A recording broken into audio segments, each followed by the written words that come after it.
Hey, what's up guys, it's Disturbed, and today I'm going to be showing you guys what I believe to be the very best solo PvE DPS build for patch 1.6. This build basically just allows you to do insane amounts of damage and also face tank a good amount of shots without getting like insta-killed, because we all know with the armor being reduced you get killed really fast now, so this build kind of helps to mitigate that, and it gives you a decent amount of survivability, which is a lot of fun to use. Now before I get into it, I just want to quickly remind everyone that I am still offering farming and building services and etc, so if you're interested in that, please feel free to email me at disturbedmods@gmail.com, but without further ado, let's get right into the build. So there's a lot of stuff that I'm going to have to go over again. There's a new patch, so there's a lot of new information to take in.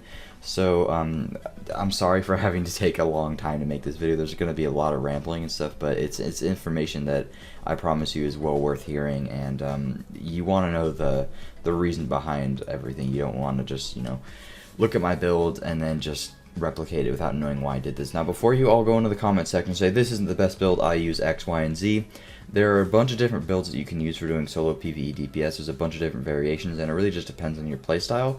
But this is what I found to be the best, at least when testing it. But like I said, there's a bunch of other things that are almost as good or possibly even better than this that you can use. It's just a certain combination. Like the gear sets, for the first time in forever in PvE, they're actually kind of balanced. In PvP, that's a whole different story, but in PvE, the gear sets are actually kind of balanced. So for the first time, you're not forced to just use Alpha Bridge like you were. You know, Alpha Bridge got nerfed, so Alpha Bridge isn't nearly as good as it was. So you're not forced to use it in PvE, when that opens up a lot of space for a bunch of different stuff. So I'm going to explain why it is that I'm using this, and I'll explain how I'm using it, and then I'm going to go over a couple other things you could use in place of it. So one of the most important things with this build is that I really wanted to use 2 Nomad for the 15% health on kill.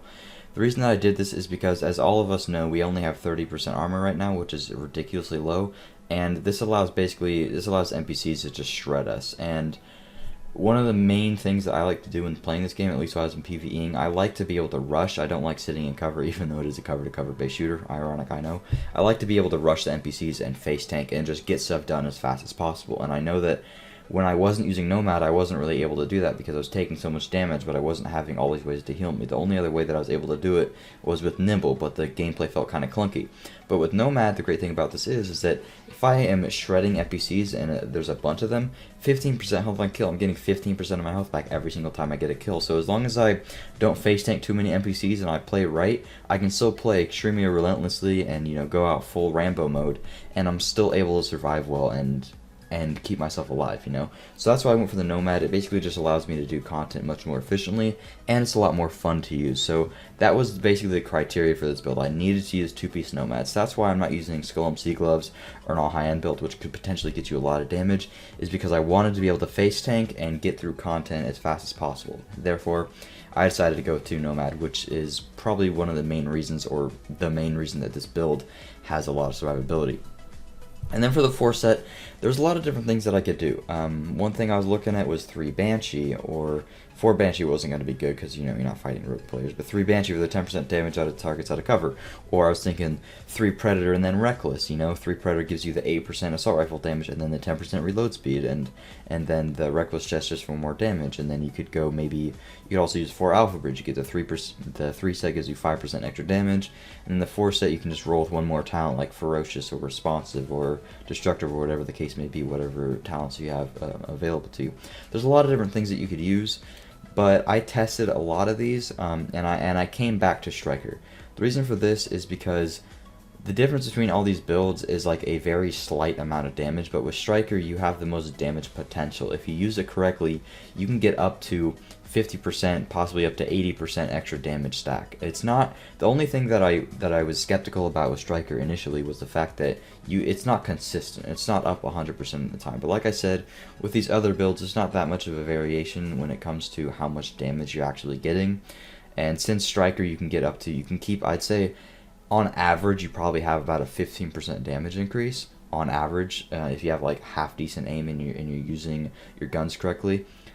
That's a lot of damage, and the 3 set isn't useless either. You're getting 10% enemy armor damage, and then since you're going to be using an LVOA, which I'll get into later, 20% stability is great, especially for people on console that are having problems aiming. So Striker is a set that I went for, but again, all those other sets that I mentioned before are great options. Sentry is also pretty good, but the reason I didn't mention it is because people on console, I don't want to degrade you too much, but your accuracy, you're not going to be landing all headshots, and you want to be killing people as fast as possible, of course, with this build. So that's why I decided Striker. It's not that hard to use, it's easy to get a lot of stacks, and it has the highest amount of damage potential. And with all these other gear sets, there's not that much of a difference between how much damage overall you'll be getting. The main important thing is that you just get the right rolls on your gear, and then the gear set isn't that big of a deal because it's only 10 to 20% extra damage, which it is a lot, but it's not a crazy huge amount like it used to be in 1.3 or something. Sorry, I'm going on. I know the video's gonna take long. Okay, I'm sorry. You're just gonna have to sit through it. All right. So that's the build that I'm running.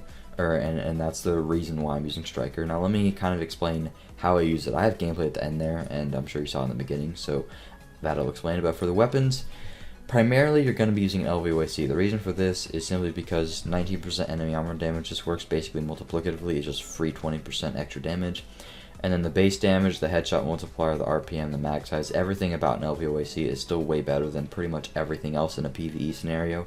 SMGs with crit chance doesn't even come close to this because, I mean, just comparing a LVOAC, do I have another SMG? I don't have another one in my inventory, but if you just compare it just by clicking G or something, this is a burst fire, so it's not really fair to compare with.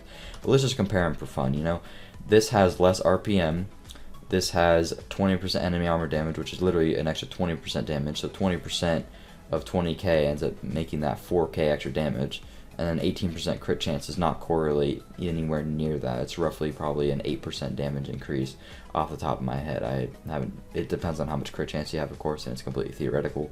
But just comparing them and just looking at the stats, an LVOAC knocks it out of the park. And this is a burst fire MP5, which has 3k more base damage than a normal MP5 does. So comparing this, and you can't even shoot this gun in its max RPM. And then also the LVOAC is going to be better than something like an RPK or something would as well, because just the enemy armor damage makes it really good, and then the base damage on LVOAs and whatnot being extremely powerful is amazing too. But I know that a lot of you guys on console have trouble controlling the vertical recoil, so if you don't have an LVOA, a G36 is great. A G36, I can show it right here. I'm not going to move my mouse up at all, or down at all.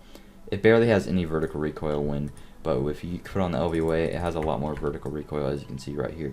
So with Striker, of course, you're going to be trying to get as many stacks as possible, so having a G36 and being able to control your recoil is important. So if you're on console and you're having troubles with the LVOAC, a G36 is a great alternative, and it's not that far behind in terms of overall damage than the LVOA would be, because with an LVOA, you're theoretically missing more shots, therefore getting less damage, but with the G36, you compensate for that with the better vertical recoil. So, and then for the secondary, I like to use an SSG. Basically, the way that I use this build is, let's say there's a couple NPCs over here. I run up to one of them, SSG him in the head a couple times, get like 20 to 30 stacks, and then I just headshot the rest of these guys with my LVOA, and I kill them extremely fast. Now, there's two different ways you can use this build. One way is by going with headshot damage on all your mods and using the SSG like I just explained, or instead of headshot damage, you can literally just go for crit chance on one piece and then crit damage on the other piece, and then go for crit damage on the grip there, and then make sure to have a pulse on and precision.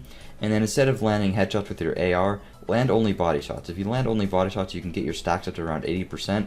I wouldn't recommend doing this on PC because going for headshot damage, I mean, it's literally double the amount of damage that you're doing with body shots.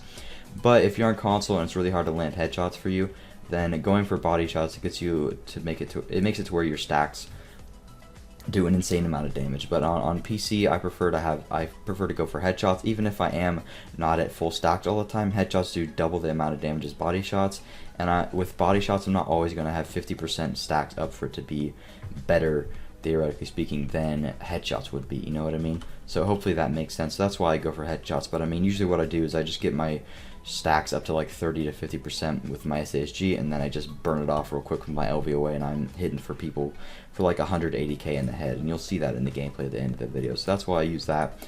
But again, another great way to use it is just go for crit damage and crit chance and stuff, and then just aim body shots. Again, this is still way better on an LVOA. Even with an SMG, the crit chance is not worth it. You're still way better off using an LVOA or a G36 or a Pecan or something like that. And the SSG is great just to get the stacks in, but it does a lot of damage at up close too, which is really great.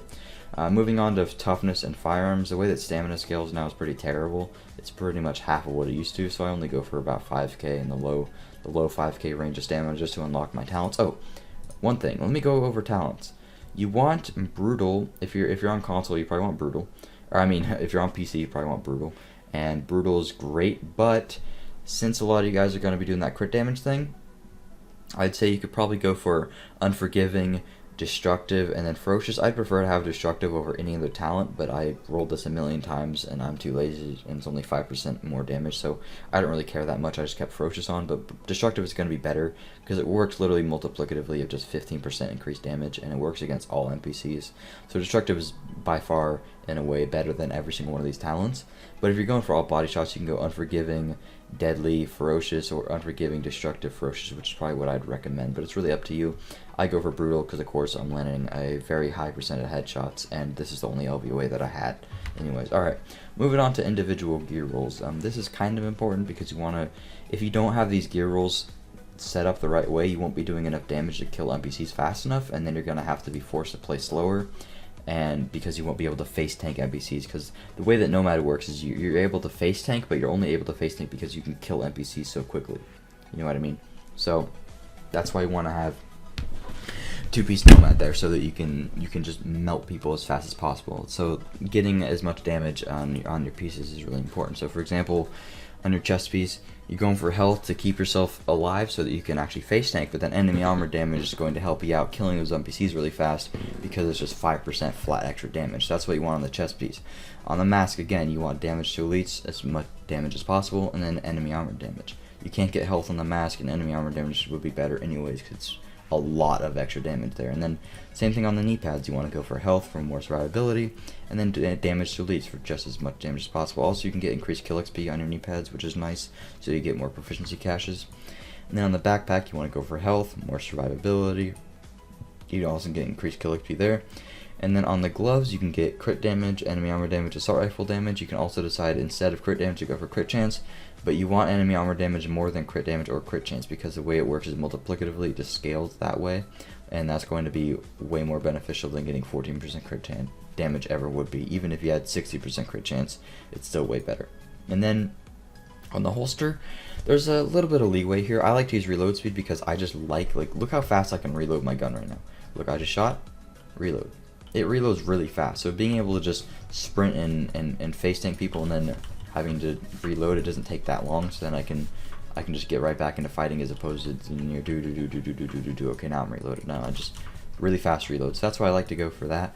But you can also go for health if you're having problems getting melted really quickly, or instead of health, you can decide to go for I believe, yeah, you can get crit chance or enemy armor damage on the holster. But again, I prefer to have reload speed just because of, you know, what I explained.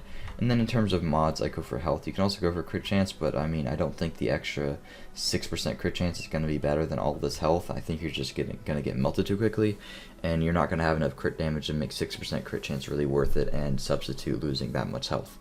And then for the performance mods, I went for first aid self-heal. Here is where you could change something. You could go for pulse critical hit chance if you're trying to do that crit damage crit chance thing. I'm not really sure how necessary it is to have your heal you for this much, but I like to have it like that, and I'm not using the crit damage thing anyways, so going for crit chance on my pulse wouldn't be that big of a deal, but it does help. You get 2% here, 4% there, 2% there, so overall you're getting 8% crit chance, which isn't that bad, so that's nice there. And then you're always going to be wanting to use pulse, not just because of the extra damage, but because you really want to know where NPCs are. You don't want to get flanked, and you want to be able to kill them as fast as possible so that you can get your Nomad to heal you up. And then, of course, you're going to be using overdose. If you don't use this, you're pretty much just going to get melted instantly. I'm not using booster shot anymore because they nerfed the damage mitigation in half, and it doesn't heal you for a lot. You could try to use it though. I'm sure it's not that big of a difference between using overdose and booster shot, at least wise in a PvE scenario, because with this low amount of skill power, it is 30k HP difference. But with booster shot, you get the slight amount of damage resistance, but you also get the extra damage, which is helpful for, you know, killing the NPCs faster and then getting your health on kill to proc. And then for the talents, if you're going to be running crit damage, you can avoid one is none, but you want to keep on precision, because when you don't have a pulse, you want to make sure to be getting that extra crit chance and crit damage so you don't miss out on it, and you'll probably every once in a while get a headshot anyways. If you're only going for body shots, you can just right in the middle of a fight headshot the guy once and then go for all body shots, so you definitely want to keep on precision no matter what. But if you're not going for body or headshots, then I would definitely recommend taking off one is none, because you're not going to need it. And then instead of one is none, you can use something like not stopping power. You can use tactical advance and then just go cover to cover really quickly, just like in the middle of a fight or or in the beginning of a fight or something, just to get that extra damage in the beginning, because there really isn't that many other talents that's worth using here. Sorry about that, I thought I heard something. But if you're going to be going for headshots, then you can keep one's none on. This is absolutely amazing. And then you want to have critical save for the extra damage resistance when you use a med kit, and when you're in that situation and you're about to die, you really need the extra damage resistance. And at that point, you're just trying to face tank NPCs to get as much health back as possible. And then on the move is an absolute must for this, because since you're going to be face tanking NPCs, you're always going to be ADSing while moving, killing a hostile while moving, and reduce damage by 15%, which is a lot. And there really isn't that many other talents that are great. Steady hands is okay if you're having recoil problems, and I mean stopping power is okay as well, but there aren't that many times where you're actually suppressing a hostile, and I don't think it works with ARs. There's a possibility that it does, but I'm not sure. But yeah, that's pretty much it for the build. Here I'm going to leave you guys with some Lexington gameplay, just a little bit of it, just so you can get the gist of the build and see how powerful it is. But yeah, that's pretty much it. Thank you guys so much for watching. Again, make sure to email me if you are interested in my farming service. But yeah, thanks for watching. I'll see you guys later. Peace out.